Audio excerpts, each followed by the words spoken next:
ब्रह्ममुरारिसुरार्चितलिङ्गं निर्मलभासितशोभितलिङ्गम्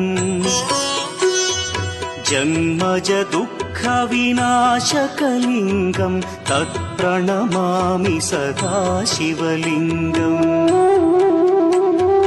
देवमुनिप्रवरार्चितलिङ्गं कामदहन करुणाकरलिङ्गम् रावणदर्पविनाशकलिङ्गं तत्प्रणमामि सदा शिवलिङ्गम्